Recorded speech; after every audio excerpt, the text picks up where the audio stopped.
میری امت بٹ جائے گی. کتنے میں بٹ جائے گی؟ من 73 فرقہ، 73 فرقوں میں، 73 گروہوں میں، 73 جماعت میں، 73 حصوں میں بٹ جائے گی. کلہم فی النار، سب کے سب جہنم میں جانے والے ہوں گے، سب جہنم میں جانے والے ہوں گے.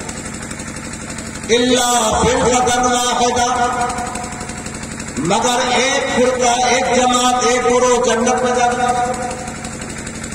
صحابہ کرام کا اشتیاق پڑا، یا رسول اللہ وہ ایک جماعت کون ہے؟ دیکھیے 72 کے بارے میں نہیں پوچھا، صحابہ کرام نے 72 کے بارے میں نہیں پوچھا. کائے کو جہنم میں جانے کا کس کو شوق ہے؟ جہنم میں جانے کی کس کی طلب ہے؟ صحابہ کرام نے 72 کے بارے میں نہیں پوچھا، ایک کے بارے میں پوچھا کہ یا رسول اللہ وہ ایک فرقہ کون ہے؟ کون وہ فرقہ ہے جو جنت میں جائے گا؟ کون وہ جماعت ہے جنت میں جانے والی، نجات پانے والی؟ نبی برحق سرور عالم سید عالم صلی اللہ تعالی علیہ وسلم نے اپنی زبان فیض ترجمان سے ارشاد فرمایا، ما انا علیہ. ذرا محبت سے بول دیجیے. وہ لوگ جو جنت میں جانے والے ہیں، وہ فرقہ جو جنتی ہے، جو ناجی فرقہ ہے، وہ کون فرقہ ہے؟ ما انا علیہ، جن عقائد پر میں ہوں. سبحان اللہ، جن عقائد پر میں ہوں. اتنا کہا تھا تو کافی سمجھا. حضور جن عقائد پہ ہے، ان عقائد کو لے کے چلنے والے لوگ جنتی. تو اتنا کہا تھا تو کافی جانا، لیکن میرا آقا نے اتنے پہ بس نہ کیا. آگے فرماتے ہیں وہ اصحابی، اور جن عقائد پر میرے صحابہ ہیں. اکیلا میں ہوں اتنے پر اکتفا نہ کیا میرے مصطفیٰ نے، اپنے صحابہ کو بھی لے لیا. کیوں لے لیا؟ سرکار کے عقائد کو، سرکار کے عقائد ہم تک پہنچیں گے کیسے؟ سرکار کے عقائد، نظریات، خیالات ہم تک آئیں گے؟ انہیں صحابہ کی زبان سے تو آئیں گے، انہیں صحابہ کے ذریعے تو آئیں گے. وہ دل پھیلتی کس طرح جو ہوتی نہیں تھی. ان کی خوشبو پھیلے گی کیسے اگر نسیم نہ ہو؟ صحابہ کرام کو میرے آقا نے نسیم سحر بنایا. اپنا پیغام محبت، اپنا خوشبودار پیغام ان صحابہ کے ذریعے چونکہ اقوام عالم میں پہنچانا تھا، لہٰذا انہوں نے فرمایا اپنے عقائد پر میرے صحابہ ہیں. تو میرے عقائد پر، میرے صحابہ کے عقائد پر چلنے والے، ان عقائد کو ماننے والے، وہی فرقہ جنتی فرقہ ہوگا، ناجی فرقہ ہوگا.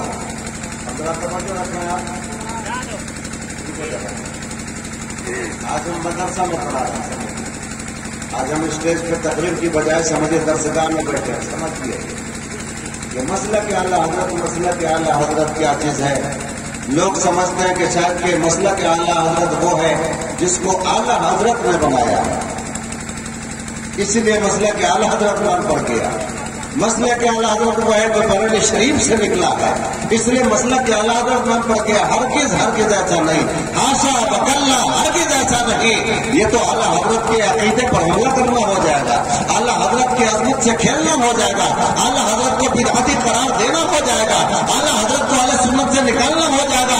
مسئلہ کے اعلیٰ حضرت کا مطلب یہ ہے کہ وہ راستہ جس کو اعلیٰ حضرت نے اپنایا، کو اعلیٰ حضرت نے اپنایا، وہ مسلک اس کو اعلیٰ حضرت نے اپنایا، اور وہ مسلک چلا ہے محمد سرکار سے، صحابہ کرام سے، صحابہ کرام سے چلا.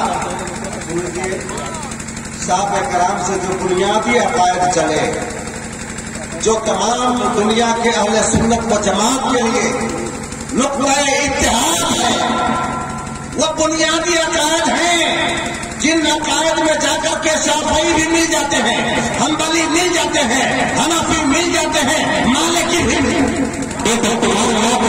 تمام کے تمام جماعتیں جہاں جا کر کے مل جاتی ہیں، وہ وہ عقائد کا نام اہل سنت و جماعت ہے اور انہیں عقائد کا نام مسلک اعلیٰ حضرت ہے۔ اور اتنی بات تک جان میں اتر گئی میرے بھائی، ذرا محنت کریے میری باتوں کو لینے کے لیے، تاکہ کل سے کوئی بھٹکا نہ سکے آپ کو کہ فلاں تو غدارے مسلک اعلیٰ حضرت ہو گیا۔ ارے جب چمن کو لہو کی ضرورت پڑی، جب چمن کو لہو کی ضرورت پڑی، سب سے پہلے ہی گردن ہماری کٹی۔ آج کہتے ہیں کہ سے یہ اہل چمن، یہ چمن ہے ہمارا تو نرم نہیں۔ جب مسلک اعلیٰ حضرت پہ حملہ کیا جا رہا تھا، معتقدات اہل سنت پہ حملہ کیا جا رہا تھا، یونیورسٹی وہابی سنیوں کے سر پہ کھڑے ہو کر پیشاب کر رہے تھے، دن دہاڑے ہمیں گالیاں دی جا رہی تھی، ہمارے مسلک پر حملہ کیا جاتا تھا، ہمارے نظریات پر حملے کیے جاتے تھے، ہمارے نظریات کا مسمار کیا جاتا تھا۔ ایسے موقع پر کسی ناچیز کو اللہ نے توفیق بخشی کہ ان وہابیوں کا قلعہ کام کیا۔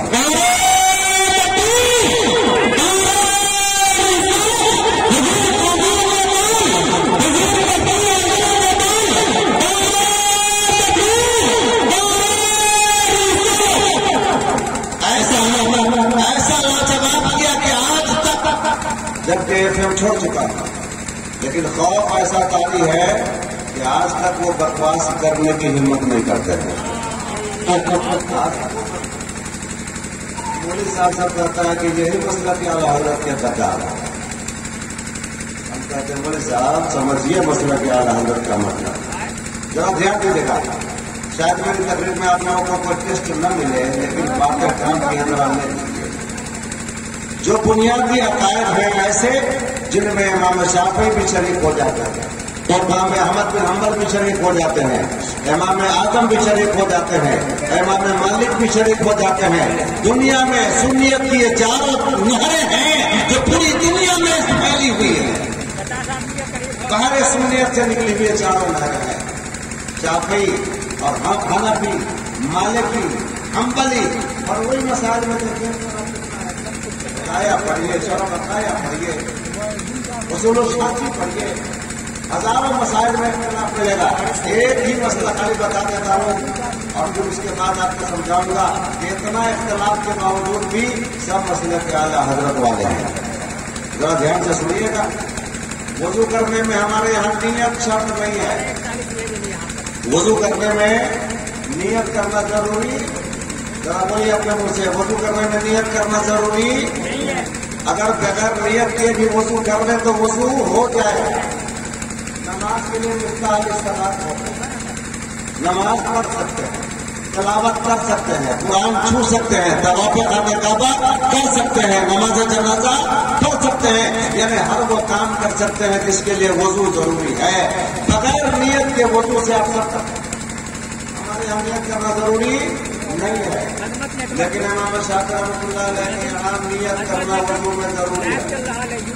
ابو شافعی وغیرہ اصطلاحی لفظ نہیں ہوتا ہے، نام تھا ان کے یہاں نیت کرنا وضو میں ضروری ہے۔ ضروری ہے کا مطلب یہ ہوا کہ بغیر نیت کیے ہوئے اگر وضو کر لیجیے گا تو ایک بار نہیں 5 بار وضو کر لیجیے مگر آپ کا وضو نہیں ہوگا۔ اچھا وضو نہیں ہوگا تو پھر نماز، قرآن کا چھونا جائز نہیں ہوگا، کعبہ کا طواف جائز نہیں ہوگا، نماز جنازہ جائز نہیں ہوگا۔ اگر 1 سال تک کوئی ایسا وضو کر لے کہ میں کبھی نیت نہ کرے، امام شافعی کے یہاں وہ آدمی نماز پڑھنے والا نہیں کہلائے گا، وہ تاریخ صلاۃ کہلائے گا۔ سمجھ گئے؟ اتنا بڑا فرق ہے خالی ایک وضو میں۔ امام شافعی کے یہاں نیت کرنا ضروری ہے، ہمارے یہاں نیت کرنا ضروری نہیں ہے۔ جب یہ مسئلہ سامنے اتر گیا تو ایک بات بتائیے، ایک قدم اور آگے بڑھتا، کوئی آدمی غسل کر کے آگے اذان ہو گئی، اب اس کو غور کے لیے الگ سے وضو کرنا پڑے گا کہ نہیں؟ واہ، بہت خوشی ہے مجھے کہ آپ مسئلہ سمجھ گئے۔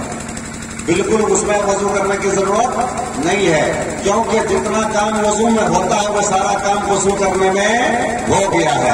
ہاتھ دھو لیا، چہرہ دھو لیا، مسا بھی ہو ہی لیا، پیر بھی دھو ہی لیا، 4 فرائض ہے وضو میں، چاروں فرائض ادا ہو گئے۔